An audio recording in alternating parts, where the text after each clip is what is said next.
Kalau kita ditanya perkara apa yang paling berat di dalam kita beribadah kepada Allah, mungkin masing-masing dari kita akan menjawab sesuai dengan ibadah yang pernah dia rasakan yang berat. Ada yang menjawab sholat, ada yang menjawab puasa, mungkin tidak sedikit ada yang menjawab haji dan umrah. Kalau kita termasuk orang yang menjawab bahwasanya ibadah yang berat itu sholat, puasa, ataupun haji dan umrah, maka sesungguhnya jawaban itu tidak 100% benar. Karena sesungguhnya bukan itu yang berat di dalam kita beribadah kepada Allah. Karena yang paling berat itu bukan terletak pada ibadah mahdhah. Sholat itu berat tetapi bukan yang paling berat. Puasa itu berat tetapi bukan yang paling berat. Sama pula haji itu berat tetapi bukan yang paling berat. Makanya anak-anak kita SD sudah banyak yang sholat, sudah banyak yang puasa. Dan berapa banyak orang kaya yang mampu mengulang-ulang umrah dalam 1 tahun. Karena memang semua ibadah yang tadi disebutkan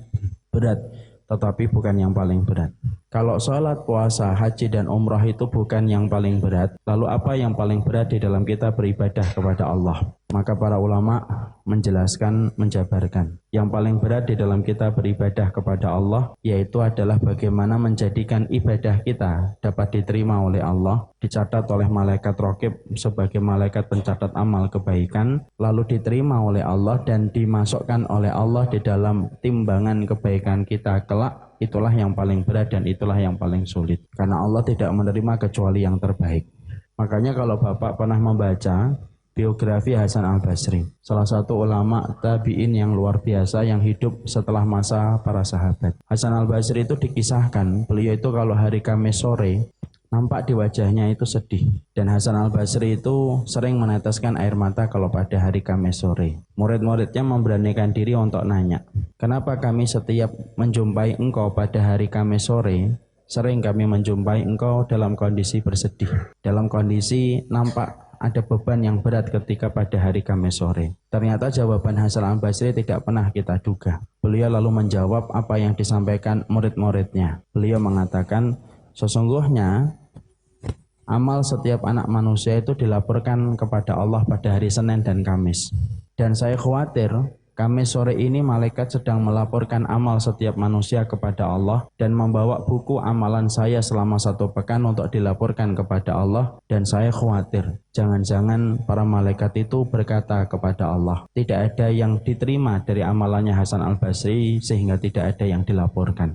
Dan itulah yang menjadikan Hasan Al-Basri bersedih setiap hari Kamis sore ketika memikirkan bagaimana nasibnya amal dalam sepekan yang dia lakukan, karena dia tahu hari Kamis itu dipertaruhkan amalnya apakah dilaporkan kepada Allah ataukah tidak. Kalau setingkat Hasan Al-Basri saja masih memikirkan beban amalnya sampai dia selalu sedih ketika hari Kamis sore, maka sesungguhnya disitulah kita paham ternyata tidak semua amal itu secara otomatis diterima oleh Allah, karena kita mendapati dialognya Hasan Al-Basri menjelaskan tentang itu. Makanya Bapak mungkin juga pernah membaca kisahnya Atha, salah satu ulama yang beliau itu menjadi pedagang kain, saudagar kain. Maka beliau itu menjual kain dan menggelar lapaknya di pasar. Ketika beliau menggelar lapaknya di pasar, datang kepada beliau calon pembeli. Calon pembeli tertarik pada satu kain. Dibolak-balik kain itu untuk dilihat apakah cocok dengan seleranya untuk mendapatkan kain. Kemudian kelihatannya cocok. Hampir dibayar kain itu, tiba-tiba terlihat di kain itu ada cacat dan ada aib pada kain yang akan dia beli. Kemudian pembeli itu berkata tidak jadi, ada cacatnya. Ketika Atok mendengarkan itu, kemudian Atok nangis betul. Sampai kemudian calon pembelinya itu merasa bersalah. Kenapa dia nangis ya? Kemudian setelah agak reda tangisan Atok, maka calon pembeli itu berkata, kalau gara-gara saya tidak jadi membeli kain ini, kamu nangis, ya sudah, tidak apa-apa. Saya beli kain ini, walaupun ada cacatnya. Kemudian Atok berkata, apakah kamu mengira tangisanku ini jatuh disebabkan kamu urung membeli kain yang aku jual? Maka sesungguhnya tangisanku tidak ada kaitannya dengan kain ini. Tapi tangisanku ini berkaitan tentang apa yang kamu sampaikan, bahwasanya kamu mengembalikan kain ini disebabkan ada cacatnya. Kalaulah kain yang aku jual sudah aku periksa dari gudang sebelum aku gelar di lapak, aku pastikan tidak ada cacatnya dalam setiap kain yang aku jual. Ternyata masih terselip ada kain yang cacat dan akhirnya kamu urung menerima kain itu dan tidak jadi membelinya. Saya memikirkan dari ucapanmu satu, bagaimana amal saya nanti ketika dilaporkan kepada Allah. Ternyata banyak amalanku yang cacat dan dikembalikan oleh Allah kepada diriku, dan bagaimana nasib diriku nanti ketika amal itu dikembalikan dalam kondisi banyak cacatnya. Dan itulah yang menjadikan Antok nangis. Jadi disitulah kita harus paham dan harus mengerti. Bapak, Ibu dan saya meyakini bahwasanya dari sini kita paham tidak setiap amal itu dapat diterima oleh Allah. Mungkin ada yang berkata, Ustadz, Allah kan maha baik. Betul, Allah maha baik. Tetapi Allah memiliki maha adil sifatnya. Ketika Allah menjadikan bahwasanya setiap amal itu tidak langsung semuanya diterima, karena itu menunjukkan sifat adilnya Allah. Kalau setiap amal ibadah itu langsung diterima, Pak, Masya Allah, justru malah sifat adilnya Allah hilang. Karena Allah nanti menyamakan antara orang yang bersungguh-sungguh dengan orang yang apa adanya dan ala kadarnya dalam beribadah. Tapi ketika kita mendapati bahwasanya Rabb-nya kita sembah tidak menerima setiap amal kecuali yang terbaik, disitulah Allah memiliki sifat adil. Dan salah satu konsekuensi sifat adilnya Allah, Allah membedakan mana yang sungguh-sungguh dalam beramal dan mana yang tidak bersungguh-sungguh di dalam beramal dan beribadah. Makanya dalam kehidupan para nabi, semenjak nabi yang pertama, Nabi Adam, Allah sudah memberikan pelajaran bagaimana Qabil dan Habil ketika mereka senang sama Iklimah. Dua-duanya ingin menikahi Iklimah, sampai kemudian Allah menurunkan wahyu. Siapa yang layak untuk menikahi Iklimah adalah orang yang akan diterima pengorbanannya. Qabil berkorban, Habil berkorban. Dan yang diterima adalah pengorbanan Habil. Adapun miliknya Qabil ditolak. Sampai kemudian di situ kita juga mendapati bahwasanya tuh lihat, semenjak nabi yang pertama saja Allah sudah menyampaikan pelajaran kepada kita. Tidak setiap amal itu diterima, dan itu merupakan sifat adilnya Allah dalam kehidupan kita. Dan kita ngerti, Pak, kalau kita mendapati bahwasanya Allah itu tidak menerima setiap amal, pasti kita akan berusaha bagaimana melahirkan produk ibadah kita itu yang terbaik. Kalaulah setiap produk ada pengecekan barang sebelum dilemparkan ke gudang, maka kalau kita paham bahwasanya tidak setiap amal itu diterima, maka kita adalah orang yang paling hati-hati terhadap amal. Karena sesungguhnya Allah itu, sekali lagi, tidak meminta yang banyak, tetapi Allah itu meminta yang terbaik. Makanya Ali bin Abi Thalib sampai beliau berkata, Kunu liqabulil amali asyaddu ihtimaman minal amal min jinsiha. Jadilah kamu itu orang yang banyak memperhatikan kualitas ibadah, karena kualitas ibadah itu lebih penting daripada kuantitasnya. Karena Allah itu menerima yang terbaik dan Allah tidak membutuhkan yang banyak. Mungkin ada yang bertanya, kenapa Allah tidak menerima setiap amal kecuali yang terbaik? Kita ambilkan analogi yang sederhana, Bapak. Bapak sebagian besar pasti punya anak. Mungkin sebagian dari anak kita sudah SMP kelas 3. Kalau anak kita kelas 3 SMP, pasti ada UAN-nya, ujian akhir nasional. Kalau ternyata kita mendapati bahwasanya setiap siswa yang mengikuti UAN pasti lulus dan tidak ada yang mengikuti UAN kecuali lulus. Apa yang terjadi pada anak kita dan yang terjadi pada siswa? Pasti siswa dan anak-anak kita tidak akan belajar ketika dia sudah berada pada kelas 3 SMP. Kalau bapak dan ibunya ngomong, nak belajar, nanti UAN, anaknya akan berkata, tenang aja mah, tenang aja bi. Setiap siswa yang mengikuti UAN itu tidak ada ceritanya tidak lulus. Pasti semuanya lulus. Dan akhirnya dia akan meremehkan belajar karena menurut dia UAN itu tidak evaluasi belajar selama 3 tahun. Karena semuanya pasti lulus.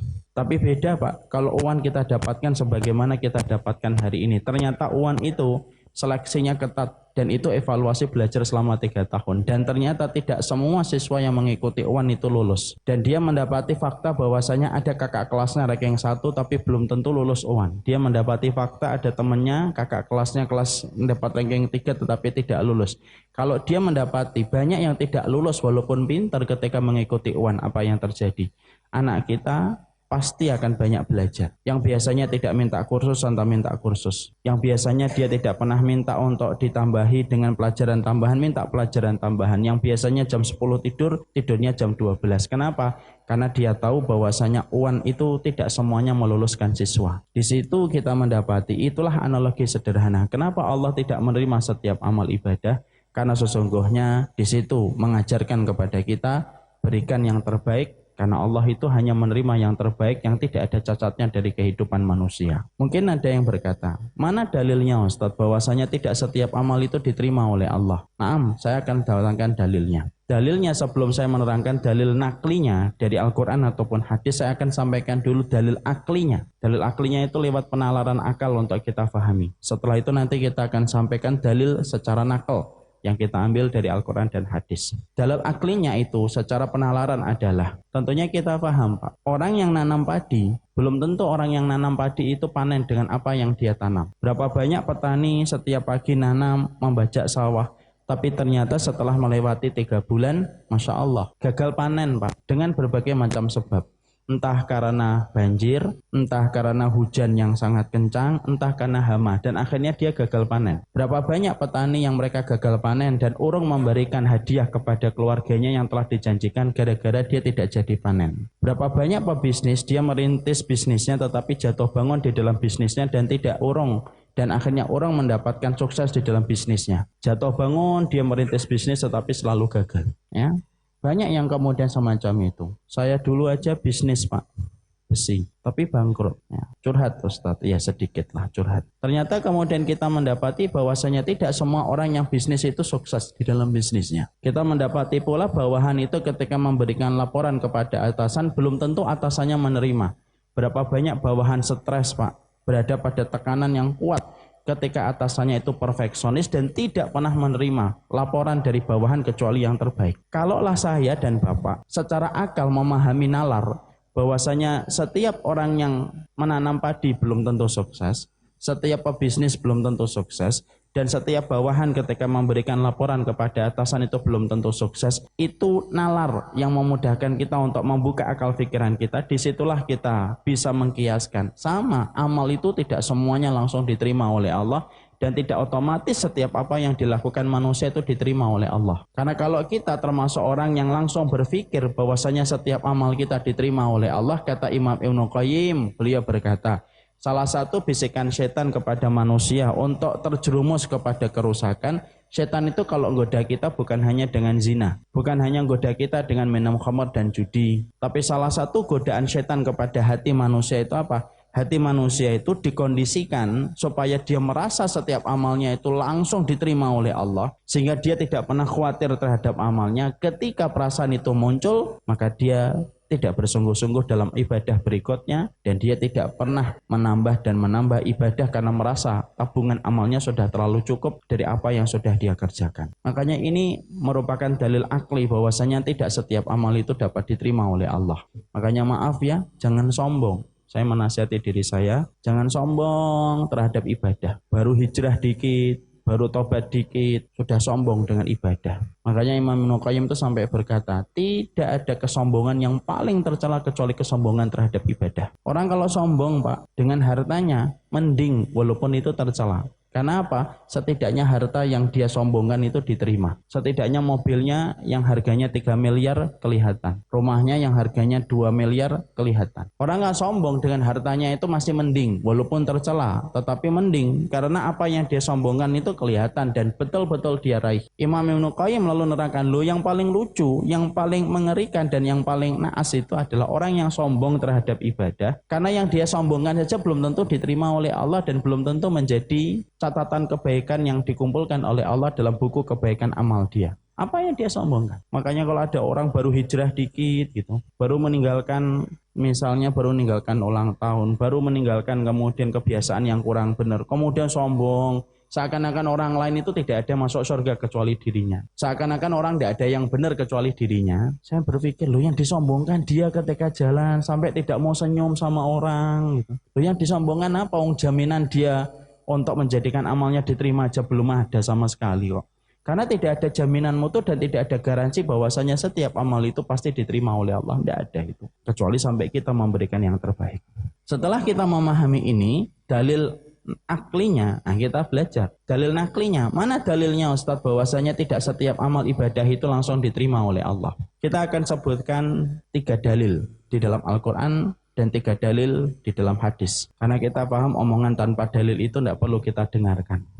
Maka dalilnya dari kitabullah itu setidaknya 3. Yang pertama, dalil yang kita baca pada surat Al-Kahfi 103 dan 104.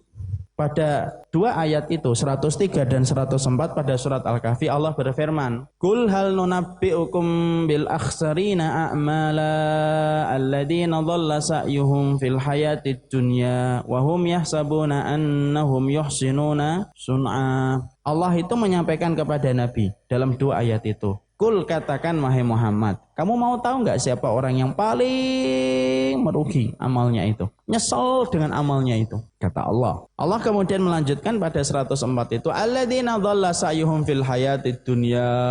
Orang yang mereka tersesat dengan amal ibadah yang telah mereka lakukan. Tersesat karena amal ibadah itu ternyata tidak sesuai dengan petunjuk arah yang ditetapkan oleh Allah. Ironisnya, wahum yasabuna annahum yuhsinuna sun'ah. Ironisnya, menyedihkannya adalah sudah tersesat ketika tidak sesuai dengan apa yang menjadi petunjuk yang diberikan oleh Allah, tetapi ternyata mereka merasa telah memberikan sajian yang terbaik kepada Allah, tetapi Allah menolaknya. Dulu saya menganggap bahwasanya ayat ini, dua ayat ini 103 dan 104 hanya bicara kepada konteks orang kafir. Tapi ternyata kita menjumpai bahwasanya dua ayat ini tidak hanya bicara kepada orang kafir, Pak, tetapi berlaku umum, ta'umu alal jami', dia berlaku umum, baik kepada muslim dan non muslim. Karena sesungguhnya banyak amal ibadah yang ternyata bisa menjadi cacat dan itu sebab Allah itu menolak. Banyak ibadah yang bisa jadi tidak memenuhi syarat dan Allah itu menolak. Kita ambilkan contoh, Pak, dari non-muslim. Berapa banyak orang non-muslim yang memberikan sajian yang menurut mereka itulah yang terbaik untuk Tuhan mereka. Tapi apakah semua pengorbanan yang telah mereka berikan itu akan diterima oleh Allah? Tidak. Yakin kita ketika Allah menerangkan pada ayat ini, kita yakin 100% Allah tidak menerima ketika mereka tidak beriman kepada Allah dan Rasulnya. Kita lihat, Pak, contoh orang Nasoro. Di antara pengorbanan orang Nasoro itu apa? Orang Nasoro itu kalau mau jadi pendeta rela untuk tidak nikah.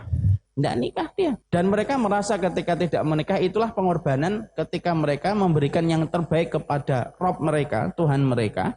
Karena mereka merasa bahwasanya pernikahan itu mengotori perjalanan ibadah mereka. Tapi apakah para pendeta ketika mereka tidak menikah itu nanti akan diterima oleh Allah? Semua pengorbanan mereka sampai mereka mematikan fitrahnya dengan tidak menikah? Enggak, Pak.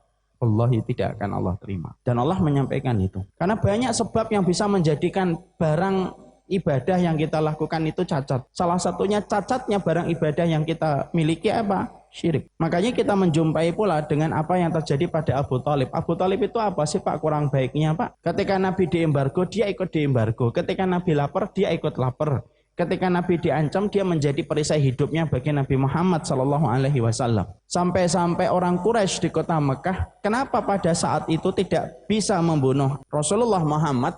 Kalau salah satunya mereka masih memikirkan posisi Abu Thalib yang ada di sampingnya Rasulullah SAW. Karena Abu Thalib terhormat kedudukan nasabnya dan kedudukan golongan dia, yaitu Quraisy. Tapi apakah semua pengorbanan yang dilakukan oleh Abu Thalib itu kemudian diterima oleh Allah? Tidak, Pak. Seujung kuku pun tidak diterima oleh Allah. Allah masukkan Abu Thalib ke dalam neraka.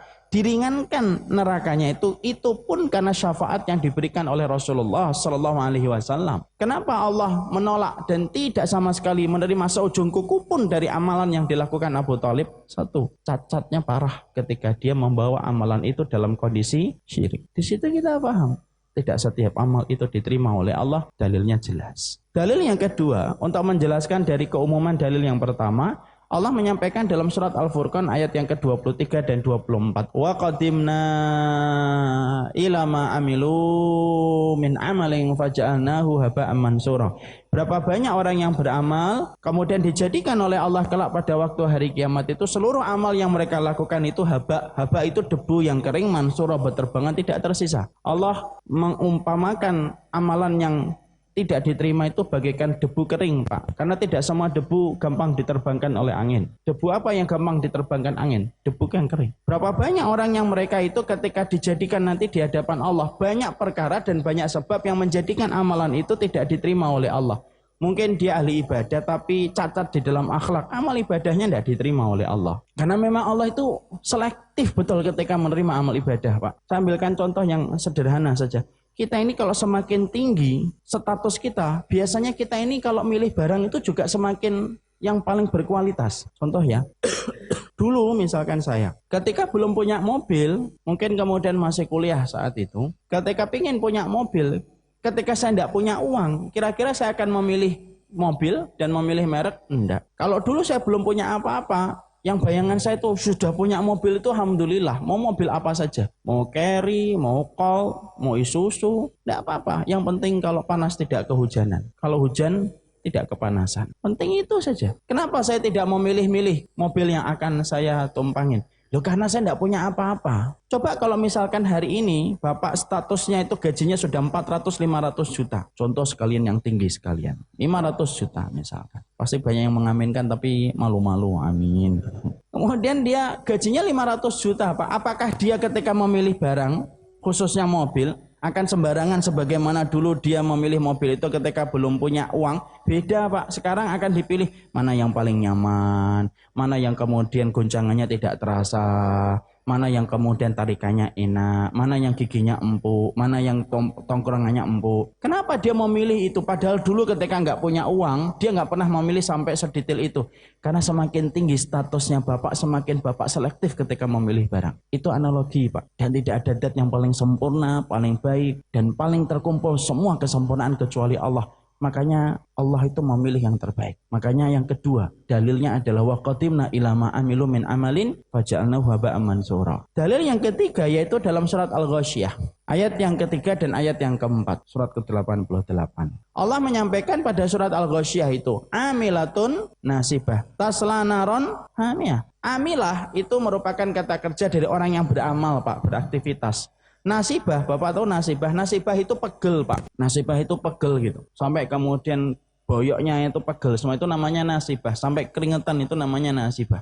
Allah menyampaikan pada ayat yang ketiga, ada loh orang yang mereka beramal kepayahan, keletihan, nasibah, yang harusnya konsekuensinya dia akan mendapatkan fi jannatin di dalam surga. Tapi Allah tidak menyebutkan ayat yang keempat kecuali Allah menyampaikan tasla naron hamiyah. Lu justru mendapatkan api neraka yang menyala-nyala. Berarti dua ayat ini menjadi penjelas dari dua ayat yang sebelumnya. Ternyata tidak setiap orang yang mereka itu beramal secara otomatis akan diterima oleh surga.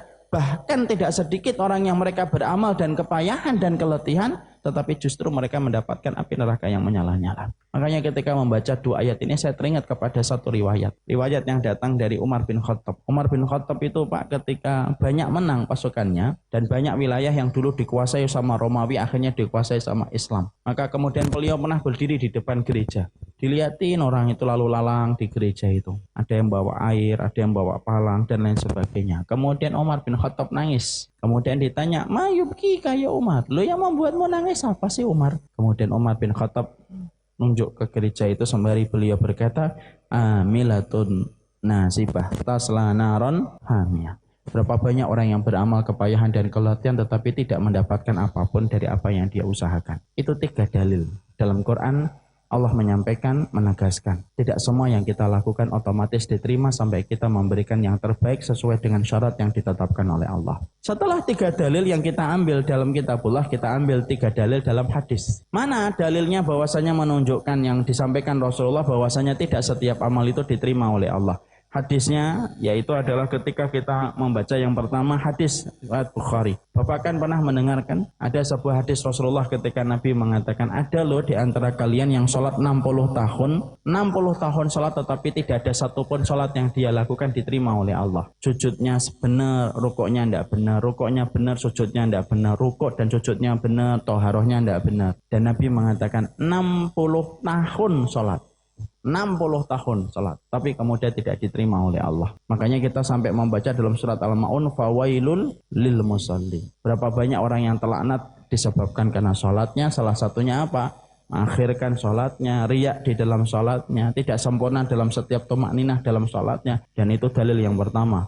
Nabi menyampaikan 60 tahun salat tetapi tidak diterima oleh Allah. Dalil yang kedua, bahwasanya kemudian tidak setiap amal itu diterima yang disampaikan Nabi. Ada satu dalil yang sering disampaikan oleh para duat dan para ustadz ketika di bulan Ramadan, yaitu adalah ketika para ustadz menyebutkan satu dalil dari Rasulullah, rubba shaimin laisa lahu min haddi siyamihi illa ju'wal atas. Berapa banyak orang yang berpuasa dia tidak mendapatkan apapun dari puasanya kecuali ju', yaitu lapar, wal atas dan haus. Di situ kita mendapati Nabi menyampaikan ada orang yang puasa tetapi tidak mendapatkan apapun puasanya kecuali adalah lapar dan haus. Dalil yang kedua. Dalil yang ketiga, zikirnya Nabi, Pak.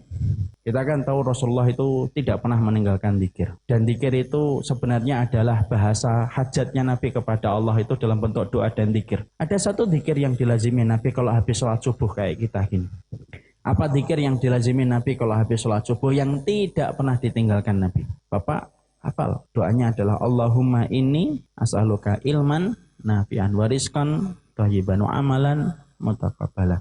Ya Allah, aku minta kepadamu ilmu yang bermanfaat, rezeki yang baik, wa amalan mutaqabbalan, dan amalan yang diterima. Suf, perhatikan, Nabi masih meminta amal yang diterima. Kenapa Nabi setiap membuka hari ketika sebelum matahari bersinar keluar dari tempat ufuknya, kemudian Nabi meminta kepada Allah itu amal yang diterima? Karena paham, Pak, mafhumnya adalah orang yang paling tahu tentang Allah itu Rasul. Kalau Rasul saja sampai mengatakan dalam doa bahwasanya supaya amalnya itu diterima, karena Nabi Muhammad itu ngerti bahwasanya Allah itu tidak menerima setiap amal. Makanya Nabi memperkuat amal ibadah yang dilakukan oleh beliau, diperkuat dengan proposal doa yang selalu beliau lazimi setiap habis subuh.